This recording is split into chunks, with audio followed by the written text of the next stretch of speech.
Hello and welcome to the Two Causes of Infertility.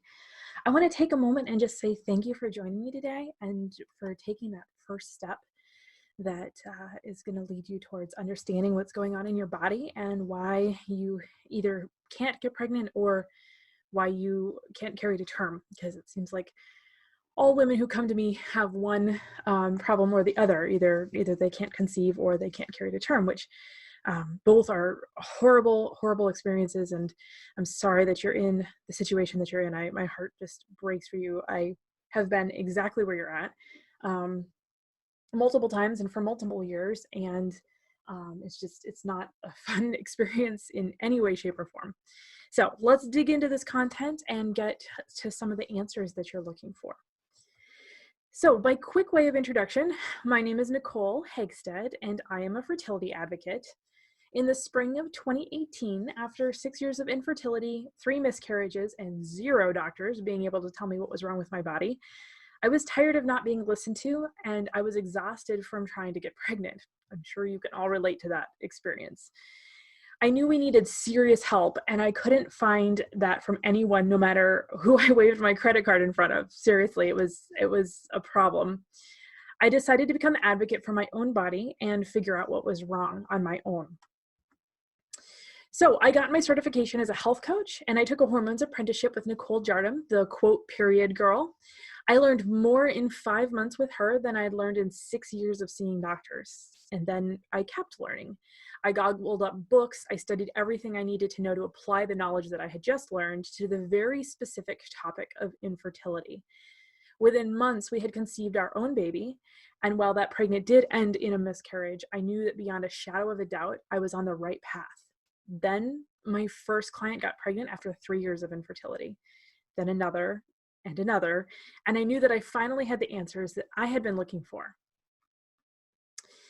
Infertility is a horrible experience.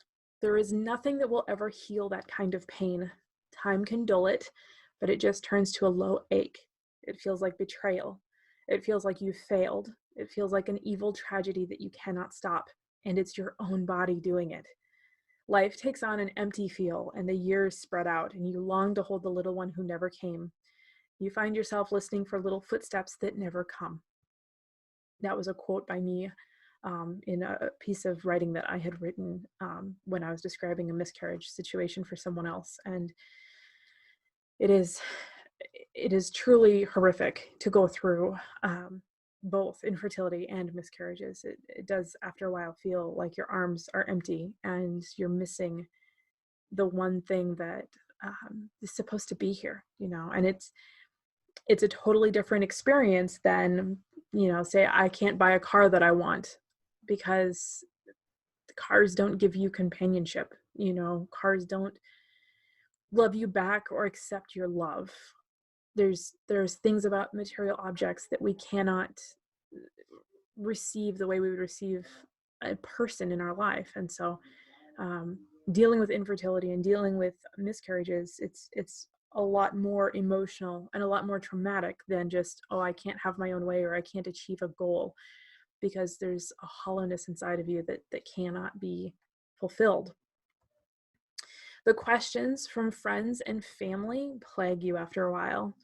After a month of trying, everyone is telling you to relax. So you try to relax, right? How many of us have been through that where we're just told relax and it will happen? After 6 months of trying, people start to get quiet when you bring the subject up, which is almost a confirmation that there's something wrong and extremely annoying. After a year of trying, people start saying, have you seen a doctor? And of course, that just sets you into panic mode. After 2 years, people start asking if you've considered adoption, which is a completely inappropriate response. And after 3 years, no one brings it up anymore. Real stragglers will stop after 5 years. The emotional toll is exhausting. You feel betrayed by your body, and this will result in hatred, anger, resentment, and bitterness towards your body. You feel guilt that you can't give your spouse something that every woman should be able to give her husband. You feel sadness, loss, and heartache for what you're missing out on. You feel jealousy of other women who get pregnant easier, and for this, you hate yourself even more. So it's like this circular thing where you hate yourself because of what you can't do, And then you feel jealous of other women because of what they do. And then you hate yourself even more for being jealous. And it's this emotional roller coaster of a circle that just goes and goes and goes. The inner thoughts tear you down. And you know the ones, I don't even need to explain these ones, the evil ones that come at night in the darkness, the ones that say your husband would have been better off with someone else, the ones that say you're broken, worthless, useless, the ones that suggest there's no point in living, the ones that haunt you when you hear a baby cry, the thoughts that we don't talk about with other people because they're too haunting to share out loud, because we believe them. And we know that the minute we share them with someone else, that other person is going to say, that's not true. That is not true at all. But it doesn't matter, because we truly believe them in the heart of our brain that those are true. And they're really hard to face. They're really, really hard to look those evil thoughts in the face and say, that's not true. I am worthy, despite the fact that I can't get pregnant. What people say rings in your ears. Just relax or stop trying and it will happen. When they shift uncomfortably and then follow it up with anything, usually it's well. They'll shift uncomfortably and then they'll say, well, and whatever comes after that is usually some dismissal of your pain.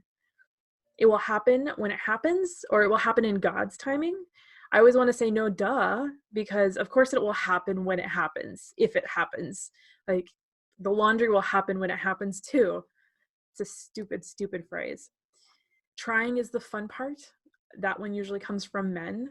And I seriously want to slap them across the face when they say that, because they have no idea what the heck they're talking about. God is punishing you, or God doesn't want you to have children. This has been said to me multiple times, and others that I've talked to, other clients that I've had that have struggled with this. You should ... Whatever comes after that is extremely frustrating, and it's hard because it usually comes from a heart of love and trying. The family member or the friend is actually trying to help with something, and they don't understand that everyone is telling you you should ... Whatever fill in the blank their answer is for you. Another one is, at least you know your baby is in heaven, or at least you know you can get pregnant. Both of those are horrible dismissals of the pain of miscarriage, completely inappropriate comments, and should never be spoken out loud to someone who's just lost a baby or has ever lost a baby. This is not comfort to a woman who is grieving. And you can point it out in the fact that a woman who has lost a baby that, a baby that has been born, or a child, say 5-year-old child, you would never say to that mother, at least you know your baby's in heaven. That is not an appropriate response to say to someone who's grieving. And these words ring in our ears night after night and day after day and week after week. And some days, some weeks are better than others, right? A lot of it has to do with our cycles, and a lot of it has to do with where our hormones are at when these comments hit us. I've had people say some of these things to me and I shrug it off and just keep going. And I've had people say these comments to me and it hurts worse than anything else that's ever been said to me. So sometimes there's no explanation to it. It doesn't make sense as to why it's hurting as bad as what it is, but it does. It hurts, and it's terribly grievous. And the worst part about infertility is that it just drags on month after agonizing month. And this is no joke. Every cycle is a month long. Every cycle is also different, making it extremely difficult to pinpoint whether things are getting better or worse. There are so many times throughout my fertility journey when I have thought to myself, well, this was better this month. I had a regular period this month, but that could be because of X, Y, or Z. And it doesn't fit into, well, am I actually getting better? Or like, is this herb that I'm taking, is this supplement that I'm taking, did that fix anything? Or is this just the way this month went, And so it's extremely frustrating, because it literally takes months to even know if you're headed in the right direction. When you add in a supplement, herb, or lifestyle change, it can take multiple cycles just to see a difference. And that whole time you're just sitting there waiting for things to change as month after month goes by. It's extremely frustrating. And I, again, have been there. I've been there, and I understand exactly what that's like, wondering if you're doing the right thing. So we're going to get into physical versus hormonal and what are the two causes that is causing your infertility. So what is causing your infertility? And a better question still, how do we fix it, right? We don't want to continue with everything that we just talked about. We don't want to continue with the thoughts and the comments and the horrible things that people are saying to us. We don't want to continue feeling useless. We don't want to continue feeling worthless. We want to have a baby. We want to announce our pregnancy. We want to have baby showers. We don't want to spend that 9 months in fear, hoping that we won't miscarry. We want to carry to term with a healthy baby, experience all the beautiful ultrasound experiences of hearing the heartbeat and finding out the gender and doing a gender reveal and buying baby clothes and choosing your car seat and picking out the room that's going to be the nursery or deciding if you're going to co-sleep, whichever way you decide to go on that. You want to sit down with your husband and all the books and decide if you're going to do delayed cord clamping or if you're going to have a hospital birth or a home birth. You want the experience of having a healthy baby that is carried to term. And so that is the goal. That is where we're headed with this. And we don't want to deal with what we just described anymore, right? Like that is the point. And so we're going to delve into what's causing your infertility. So it's usually physical or hormonal. Physical causes include scar tissue, endometriosis, but a hormone imbalance does cause endometriosis, but it is physical. The end situation that you go through. Endometriosis, for those of you who don't know, is where when monthly, when you build up your uterine lining, that's what you shed during your period, and that's what feeds the baby if you get pregnant. With women who have endometriosis, the uterine lining grows on the outside of their uterus instead of on the inside of their uterus. It's an extremely painful condition, and it's brutal to go through. I personally do not treat endometriosis, but I have resources for women that would need help in that area. Other physical causes are cysts, obstructed fallopian tubes, etc. So anything that is physically wrong in your body. Anything that's physically causing infertility will need a physical response, such as surgery. Those responses may not necessarily fix your infertility, but they are needed to correct the problem. Most of my clients have already seen a doctor to find out if there's nothing physically wrong with them. If you haven't seen a doctor, I recommend that you start there. Get an exam for you as well as a semen analysis for your husband. When you're cleared, you can move on to the next phase, which is way easier to fix than a physical problem. So it's extremely important to make sure that nothing physical is going on. If you have a blocked fallopian tube, I can't help you. You're going to have to get that cleared or possibly removed. Again, the response to a physical issue causing your infertility may not fix your infertility. Sometimes it results in a hysterectomy, not to scare anyone, but because the physical problems are actually pretty rare. It's more on the rare side. But if you've had an ectopic pregnancy or something like that, like you can have problems there, right? So it's very important to get checked initially with a doctor and make sure that there's nothing physically obstructing anything that is going on. Then once you know that it's not a physical problem, we know that it's a hormonal problem. And then we move on to the next step. Because there are only two causes of infertility, a physical problem or a hormonal problem. There is no such thing as unexplained infertility. If there is not a physical problem, then it is a hormonal problem. End of story. Okay, so what is a hormonal problem? A hormonal problem is a hormone imbalance. And a hormone imbalance will be diagnosed by exclusion because we cannot properly test hormones. And this is why. This is what your cycle looks like. So the orange one, the orange line, that's probably the first thing you're looking at right away. That is testosterone. It stays at a very low minimum throughout most of your cycle. Right around ovulation, it spikes as high as it will ever be to encourage lots of fun stuff with your spouse, because that's what testosterone does. And that's why men enjoy, stereotypically, men enjoy that more than women. I don't necessarily believe that, but that is where that comes from around your ovulation time, is that testosterone. The green one is probably the next line you're looking at. That's your estrogen. That spikes at the same time of ovulation to encourage ovulation.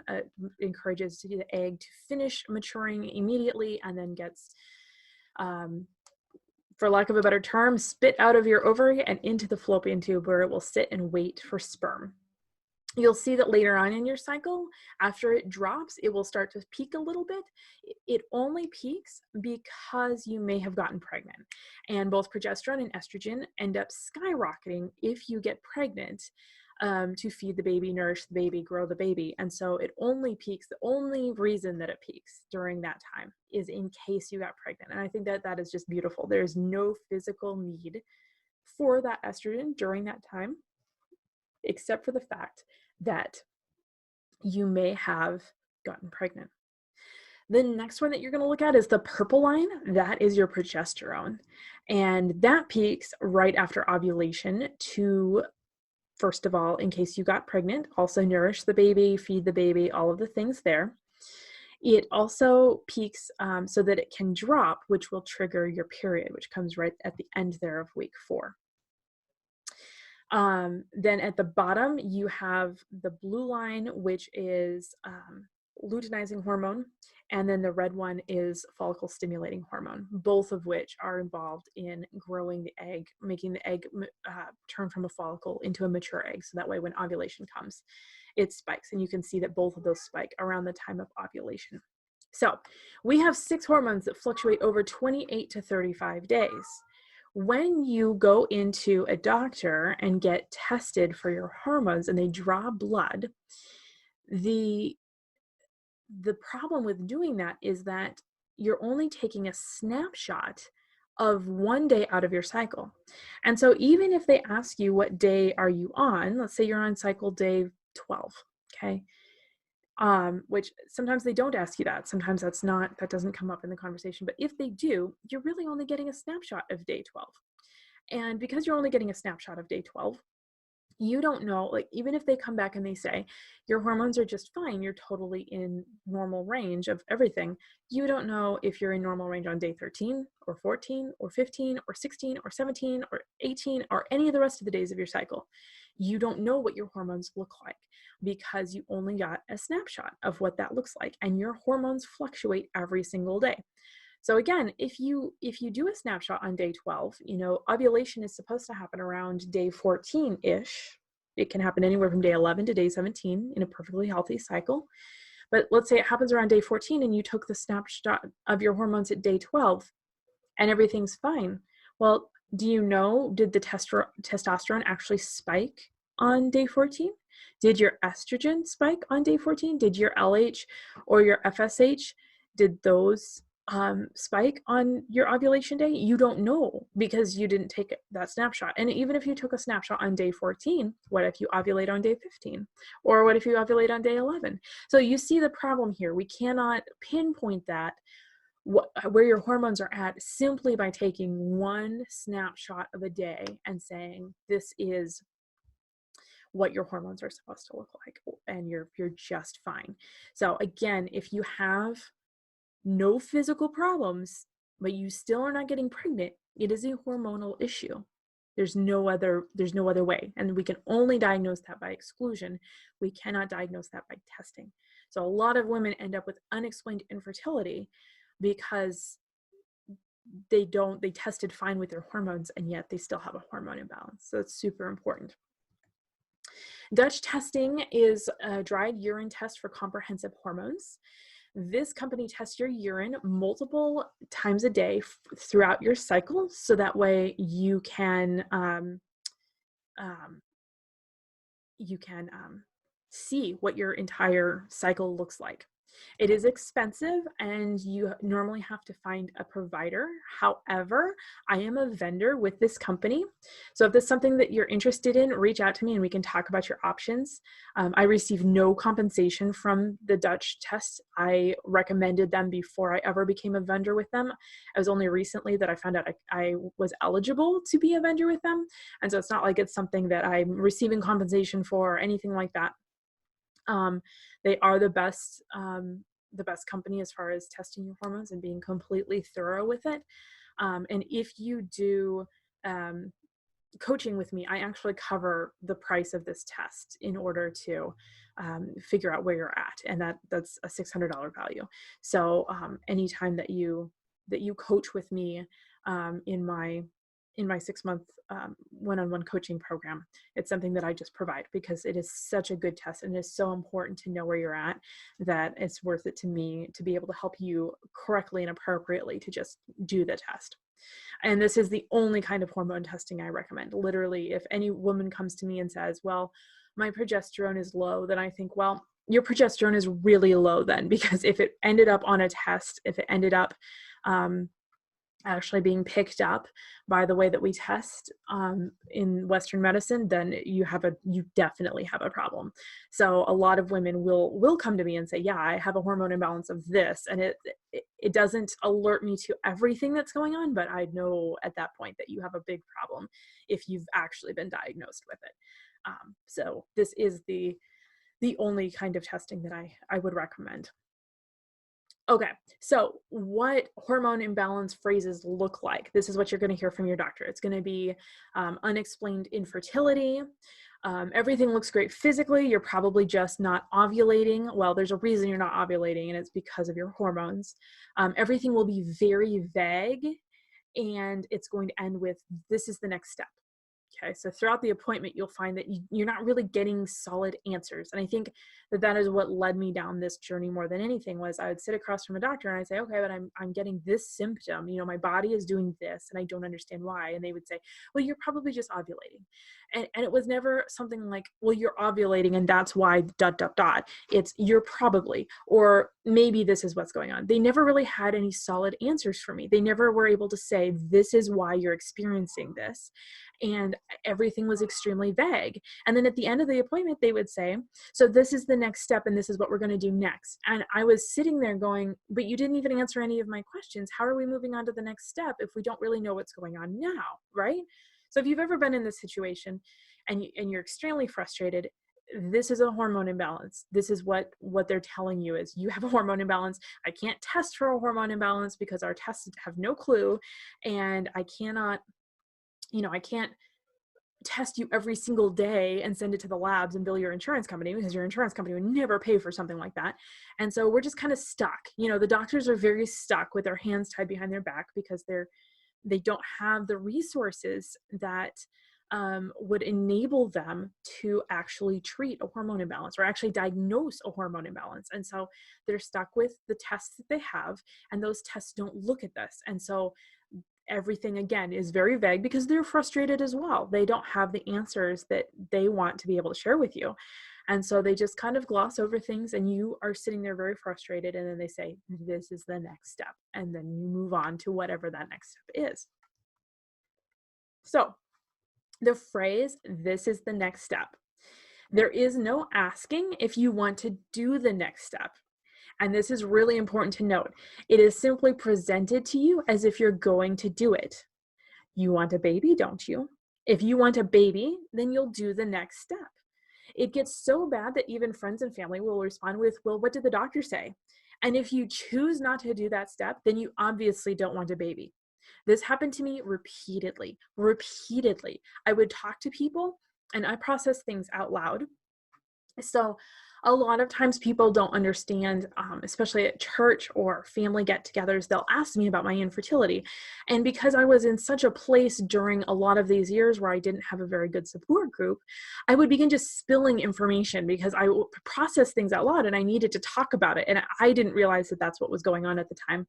But I would tell them all about my appointments or what was going on, because they asked what's going on. And so I would just spill all this information of, well, I haven't had if it was a woman, like obviously I wouldn't do this to a man, but I haven't had a period in 3 months and I don't understand why. And then I had this really weird symptom last week and I'm like, feel like my body's trying to tell me something and I don't understand what's going on.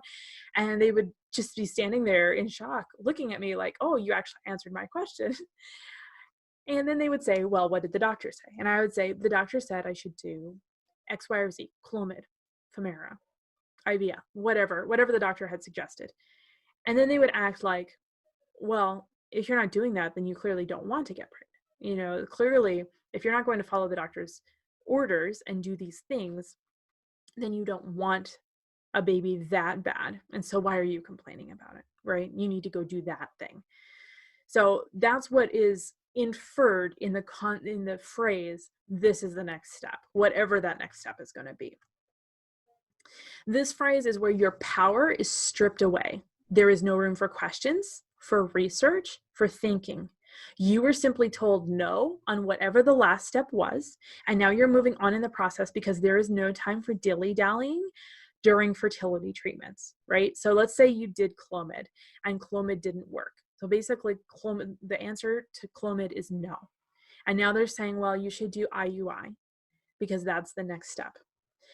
And it's not really a force, it's more of a hurry up. There's no time. We've got to keep going. Time. You're running out of time. It's the ultimate sales gimmick. And unfortunately, you are running out of time. We are on a biological clock. We do get about 20 years to work on this. And that's if you get married in your early 20s, right? If you get married in your 30s, which a lot of women are doing now, you only have 10 years. And let's face it, it takes you 3 to 4 years to figure out you've got a problem. So now we're down to 5 or 6, right? A lot of us women are on a time schedule and we are running out of time. And there's this crushing feeling that if we don't do this now, we're in trouble. And the doctors use that because they make their money from doing these procedures. They make their money from Clomid, from IVF, from IUI. If they don't do these procedures, then they don't get paid. If you walk away and say, no, I don't want to do this, they don't make their money, right? Like they make massive amounts of money. We all know how much IVF costs. I saw something recently that was as high as $26,000 per pop. We'll get into that a little bit later, but it's insane how expensive this is and how this process works. And so there's a big push for this is the next step. And there is no question of, do you want to do the next step? Is this the direction that we're going in? Right? And I praise God that when I first got into this, the doctors that I was seeing were actually extremely laid back, because I have heard of things and I gotten stories from clients now where doctors are extremely pushy when it comes to these things. And I was extremely fortunate to have doctors who are willing to just let me go home and research and say, I need to go home and research this. And when I was presented with Clomid, I was extremely lucky not to have my husband with me, because I was able to say, and I didn't realize that I needed to be able to say, but I was able to say, I need to go home and talk to my husband before we start this. And my husband is actually the one that stopped us from starting down the fertility treatment road. And I am so happy that he did. I went home, and in the beginning, I was extremely irritated with him. I told him, the doctor has said Clomid would work for me, and I think we should go that way. And I literally viewed it, because it was presented to me that this was my only chance to ever have a baby. And my husband said, okay, but there's a reason that you're not ovulating, and I think we need to find out what that reason is instead of just forcing your body into ovulating. And I was so mad at him. I'm not gonna lie, he knows this. We've talked about it since. I've apologized. But for 6 months, I was super pissed at my husband because he wouldn't let me do Clomid. And I thought that it was our last chance to ever have a baby. Little did I know, 3 years later, I found out that I had a thin uterine lining, which is why I was having repeat miscarriages. And the baby had no uterine lining to implant into. And when that happens, the baby passes away and you end up miscarrying. And when I went home and Googled what are the causes of a thin uterine lining, the top one was Clomid. And so, being that I already had a problem with this, it was just huge to know that if I had also done Clomid at the time, it would have added to my problem, and I probably would have gotten pregnant because I would have ovulated. It would have forced me into ovulation, but I would have miscarried at the time. So at that point in my life, I was completely distraught. And thought that there was no way to fix a thin uterine lining, which now I kind of chuckle at myself about that, because I do have the answers as to how to fix that and how to fix that specific hormone imbalance that comes with that. And there's a lot less fear when I talk about that now. But 3 years ago, I was terrified when I found out that I had a thin uterine lining, and I thought that it was the end of the world, because who knows how to strengthen a uterine lining, right? Like, you don't hear about that often. It's not like it's some, even cancer, people have a lot of theories on, but a thin uterine lining, where does one even start to fix something like that? And I'm happy to have that answer now under my belt. So getting back on track, after sharing my Clomid story, this is how they present it, is this is the next step. And that's how it was presented to me, is this is the next step. Clomid is the next step. You want to get pregnant, don't you? You want to have a baby, don't you? Well, then we need to do Clomid. So step 1, as we just talked about, is Clomid. Clomid simply manipulates your body into ovulating. It does this by shutting down receptor sites at the hypothalamus, which is a gland that receives estrogen. It has estrogen receptors, and so it knows when your estrogen drops and when it rises, and so then it knows when you're supposed to be ovulating.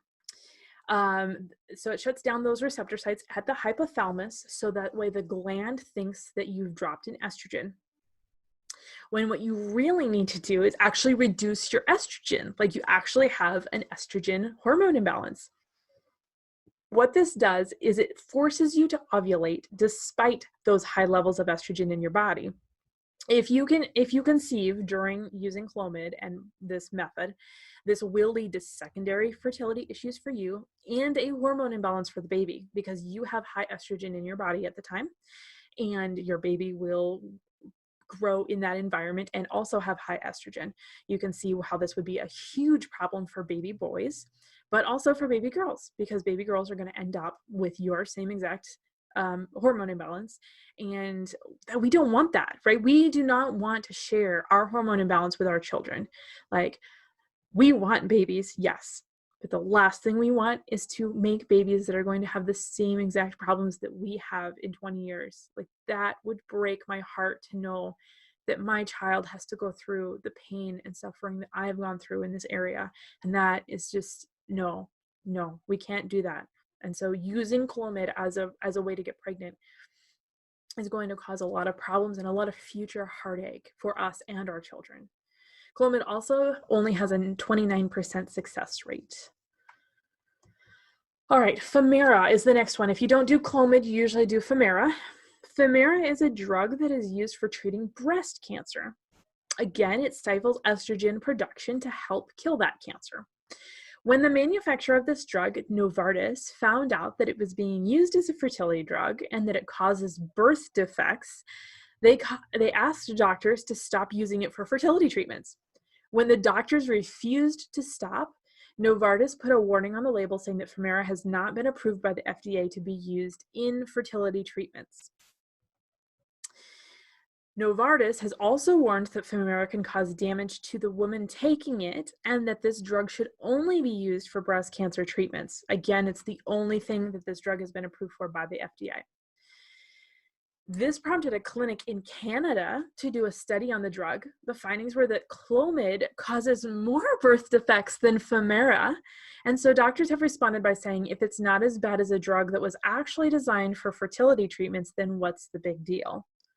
None of this will be told to you when you are prescribed the drug. So you need to understand the importance of that, right? Femara causes birth defects.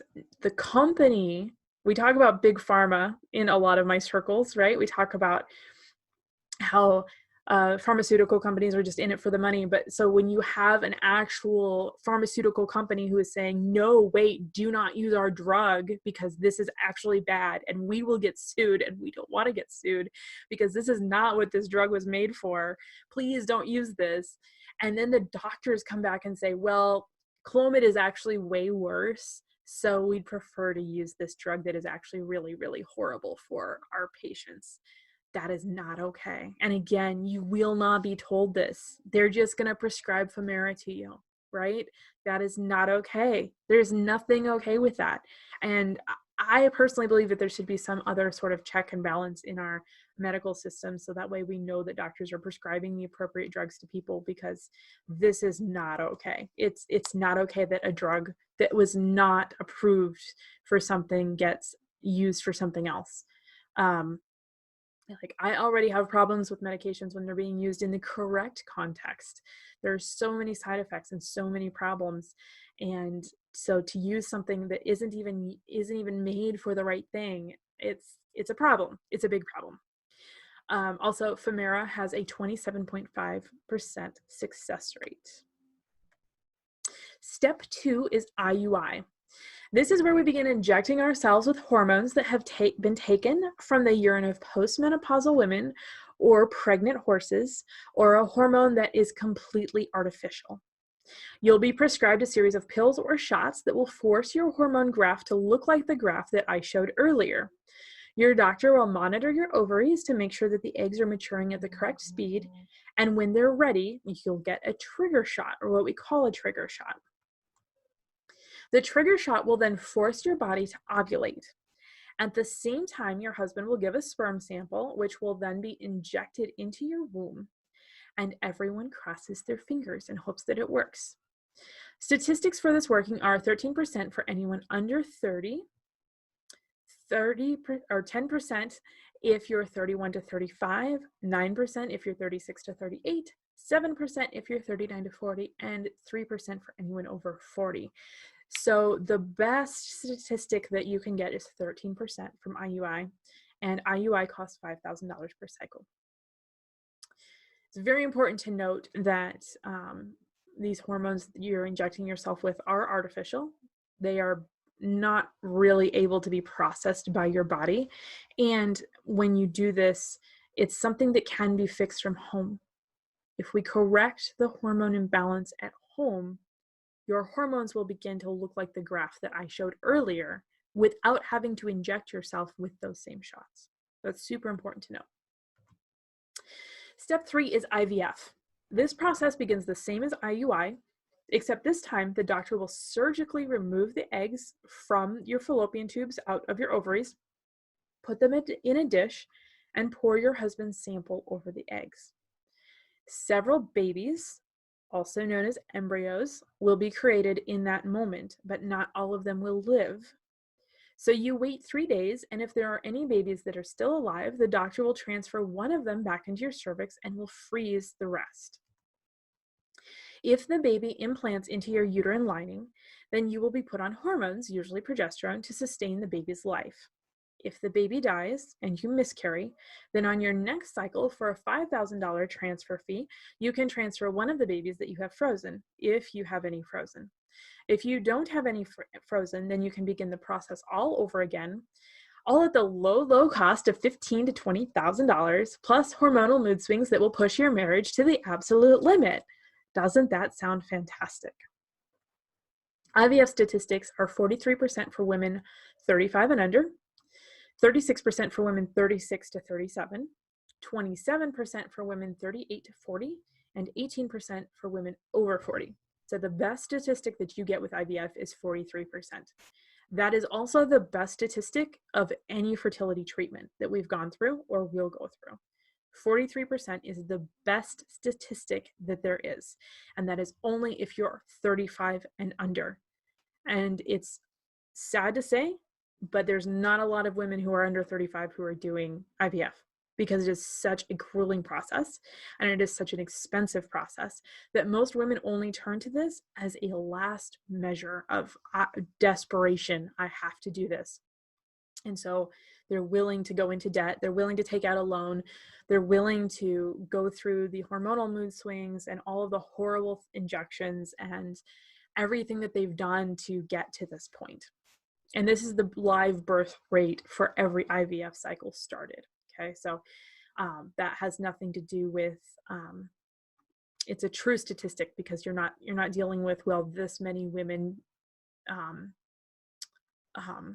get pregnant. You know, let's say there's 10 women who get pregnant, but 5 of them have to do 3 cycles. They take all those cycles into consideration. So that's a true statistic. IVF costs. The doctor will tell you up front that statistics get better with multiple cycles. They say that 3 is a magic number. Current prices are anywhere from $15,000 to $20,000 per cycle, though I've seen a number as high as $29,000. So I actually lied earlier. It wasn't 27, it was 29,000. It's also important to note that the medications, artificial hormones, are not always included in the package price, and these run anywhere from $3,000 to $6,000. Actually, the place that I saw the $29,000 number, they said expect a $6,000 hormone fee. So at the one place that specifically I was looking at, this $35,000 per cycle. So you could be looking at as much as $35,000 for one IVF cycle. Sometimes insurance will help. There's other times also where work will cover it, or churches will cover it, things like that. So if you combine with the 3-cycle rule, you could be looking at anything from $45,000 to $105,000. $105,000. Putting this into perspective, it costs $50,000 from a private adoption agency to adopt a baby. Now, adoption isn't for everyone, and that's a completely different discussion, but I'm just saying that is extremely expensive to be throwing off your hormones, to be harming your body, to be passing on a hormone imbalance to the baby, and to be murdering other embryos / babies that you're making during the process. Like, I've never heard of an IVF cycle, and maybe I just haven't been exposed to it, and maybe you have, but it's very rare. Every IVF cycle creates life. Every IVF cycle makes a baby. Very few of those babies make it through to the transfer stage. And very few of those babies make it through to being carried to term. So it's extremely important to recognize that there's a lot of life being lost here. And those are your babies. Those are your children. That's as bad as a miscarriage. Just because we don't actually bleed the baby out, just because we don't actually feel the consequences of that baby's death physically, doesn't mean that the baby hasn't died. And if you have 3 embryos or babies at the time of the initial surgery, and then there's all the babies die before transfer happens, you've lost 3 babies. You've lost 3 children. And that's horrific and horrible and astoundingly sad. Like, there's no words that can make up for what that is. And it's heartbreaking. It's absolutely heartbreaking. Okay, step 4 is ICSI. This step is usually used for male infertility. The process is the same as IVF, but instead of simply combining the sperm with the egg, the sperm is actually injected directly into the egg. I do not have the statistics on ICSI because I do not work with male infertility. So if this is something that you have been told you need, reach out to me and I can give you some resources on male infertility, because I just don't work with men for that reason. The hard truths. Shutting down major hormone receptor sites and injecting your body with artificial hormones is never a good idea. Never, ever. Creating life and watching it die in the hopes that one will stick is a misunderstanding of what life is. Freezing babies so that they can be used at our beck and call is inhumane. The conventional medical plan for fertility treatment is not sustainable. It's astronomically priced, and with 43% being the best statistic, it usually doesn't work. That's the one that I get really upset about. They say generally, that IVF generally works. Generally, in my opinion, is more than 50%. Generally means usually. Usually is more than 50%, right? Like, if I say, I usually make my bed in the morning, then I probably make my bed more than 43% of the time, right? Like, I probably make my bed 80% of the time, maybe 70% of the time, maybe even 60% of the time. But the lower you get, the further you're getting away from usually or generally. Generally working is not 43%. Less than 50% is it sometimes works. It sometimes works, not generally, not usually, not it works for most women. I was actually told that by someone recently. For most women, it actually works. No, for most women, it doesn't. 43% is not most women. 43% is less than 50%. And that is the best statistic that you're going to get. Okay. And in the meantime, we are freezing babies. There are babies left in lockers that have been abandoned by their parents, just hanging there in limbo. Creating life and watching it die in hopes that one will stick, it's not worth it. It isn't worth it for a 43% chance. It is not worth it. So what I do, I help women who are struggling to get pregnant. And I do it naturally so that you don't have to deal with second infertility later, so that you don't pass on the pain of infertility to your children, so that you don't have to create life in a petri dish just to watch it die. I do it so that your body can be balanced and whole and able to sustain life the way that God created it to be originally. Before I ever start coaching with a client, I start off with a symptom-based hormone testing. Did you know that menstrual migraines are a symptom of a hormone imbalance? So is feeling tired but wired, as well as crazy mood swings, painful sex, fatigue, anxiety, acne, mid-cycle spotting, and so many others. Symptoms are your body's way of talking to you. So if your body is talking, let's stop and listen, because she'll tell us everything we need to know. Then we can fix it naturally. Okay, so many women complain about irregular cycles or heavy bleeding or painful periods or cysts during certain times of their month. These are all other symptoms as well that are connected with hormone imbalances. If you're getting these things, if you're getting a monthly problem that comes back every single month and you know it's related to your cycle, it's a hormone imbalance. These are not normal. These are not normal things. We are not supposed to have bedridden cramps that we moan about.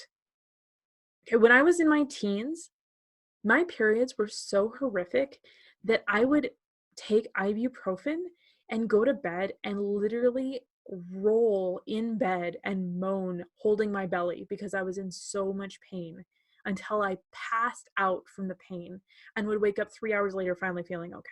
I am not even joking. I did that every single month for years. And I thought it was normal. And here's the kicker. All of my aunts had the same exact problem. So don't tell me that this is not a hormone imbalance that is not passed from generation to generation. This is a hormone imbalance. And it's passed from generation to generation. Our hormone imbalances show up. Our DNA shows up in our grandchildren.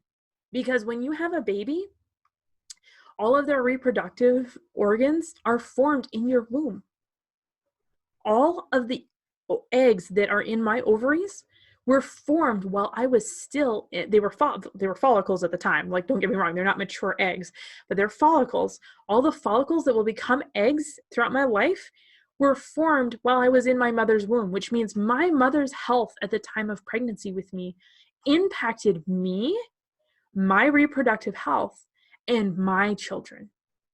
And if I get pregnant and carry to term, my health at the time of my pregnancy will impact my children, their fertility, and their children, and their infertility or fertility. So it is extremely important that we correct these things now, because we're literally passing on hormone imbalances from generation to generation to generation. And we have to fix it naturally. And we have to listen to the symptoms that our body is telling us, because that is how our body talks to us. If you have a cold, you get a runny nose because it's dealing with it, right? If you break your leg, you feel pain because that's how your body deals with it. If you have a heavy period and a painful period, it's because your body is trying to deal with it. And we need to give our body the help that it needs, the nutrition that it needs, the herbs that it needs, the lifestyle that it needs in order to fix whatever it is that's going on. So it's extremely important to stop and listen to our bodies. I've had so many women say to me, we've tried the natural way for so long, I don't think that there's any hope for us. This What I do is not a have sex and stick your legs in the air plan. This is not a slather some progesterone on your arm's tip. This is a dig deep into every single facet of your life and rebuild what has been broken in a one-on-one coaching program. Yes, I give you tips on food and herbs. I also encourage self-care, meditation, and budgeting. This is an entire life overhaul because your entire life is what has caused a hormone imbalance. Stop and think about that. If I inherited a hormone imbalance from my family, and you probably did too, do you think that we're going to fix this by taking some Clomid? Do you think that you're going to fix this by injecting yourself with progesterone? Do you think you're going to fix this by eating some carrots? No, we need to do an entire life overhaul. We need to change everything in order to get to the root of what is going on and fix that. And then you can move on without this being a problem in your future.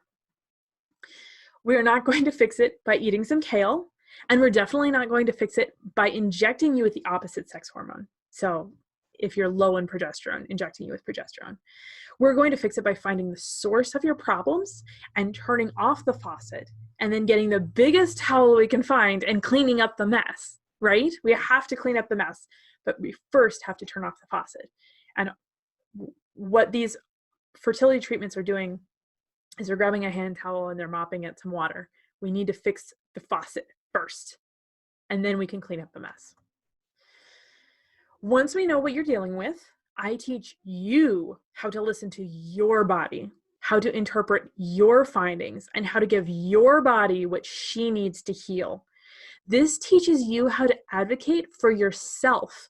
This makes you your own doctor. This empowers you to make healthy choices and take care of what's going on in your body. Through one-on-one coaching, we focus on diet, lifestyle, supplements, herbs, detoxes, emotion clearing, and more. By the time your 6-month program is over, you will know your body and love your body more than ever before. Your body is not broken. She is not working right now because something is wrong, but I can promise you that she's trying to fix herself. I can promise this because our bodies are not trying to die. Every single living thing on the planet strives for survival. Your body is not the only thing on earth trying to die. If every living thing on earth is striving for survival, from the smallest microbial bacteria to the biggest elephant on the planet, or the biggest whale, that's probably the biggest creature, your body is not the only one saying, oh, I'm trying to kill myself because I hate myself. Your body is trying to live too. Your body is trying to succeed too. Because of this, and because my approach works with the body instead of against her, my clients get pregnant, plain and simple. My approach works because I balance your hormones. My approach works because I don't force your body into doing something that she can't handle in this moment. My approach works because I use the tools that God designed to be used on the bodies that He designed. We are not God. We cannot play at God. We cannot do better than He has done. He has provided everything that we need to heal our bodies. We cannot come along and encapsulate that or inject it or make it better than what He has already done. So far, I have been blessed to see every woman who has coached with me conceive a baby and carry to term. Every client has left feeling empowered, knowing her body better, and knowing how to create space for herself. The following are testimonies from 2 of my first clients. Hannah B. I was introduced to Nicole after complaining to my best friend of being able to conceive for an entire year. My husband and I had been together for 3 years. No birth control, rarely using condoms. It made no logical sense to me that we hadn't become parents. I started on a 20-week program with Nicole, and to my utter surprise, conceived a child about 6 weeks in. Nicole's methods and knowledge have helped us start our family, and she has encouraged me through hard times, helped to boost my self-confidence, and become a friend. I am so glad I met Nicole and started working with her. And then from Maria B. Nicole is a wonderful fertility coach. She helped me get through a lot. Not only did she coach me on fertility issues, but also on personal stress. Having her during my fertility treatment was awesome. But not only did she help me balance my hormones, but she helped me on my journey to IUI treatment. I feel that I got pregnant on my second IUI because I had Nicole as a health coach. So what would your testimony say? Where are you going to be 6 months from now? What month will it be? What will the weather be like? Do you want to have answers about your body by then? Even if you're not pregnant, would you rather know why? Do you want to be able to look yourself in the mirror and say, I love my body and I know she is doing the best she can and we're going to keep fighting this together? Or do you want to be in the same place you are now? Because the only way that I can help you fix what's wrong is if you choose to work with me. And I really want to help you get that baby dust to stick, but that has to be your choice first and foremost. If you're interested in learning more about how I can help you and your unique needs, or if you're ready for the real answers, or if you're tired of all the wishy-washy answers that don't make sense, or if you're ready to be your body's advocate, you can drop me a note or you can schedule a free introduction call by going to NicoleHegsted.com/contact. Thank you for joining me in today's presentation. I know that this journey is not an easy one, and I don't care if you've been struggling for months, years, or decades. If you've never had a miscarriage or had repeat miscarriages, it's a long and hard journey. So even if it's, just months of infertility, and I say just very lightly, because it doesn't matter how long you've been on this journey or what you've been through. It is still emotionally exhausting. It is still psychologically trying. And it's not an easy one. And you are strong. You are so strong and you are a warrior and you've been through so much.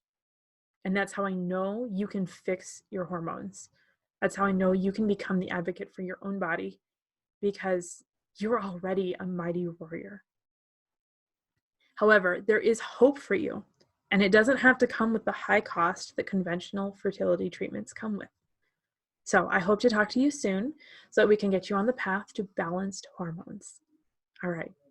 Feel free to schedule that free introduction call if that's something you're interested in, and I hope to talk to you soon. Have a wonderful day.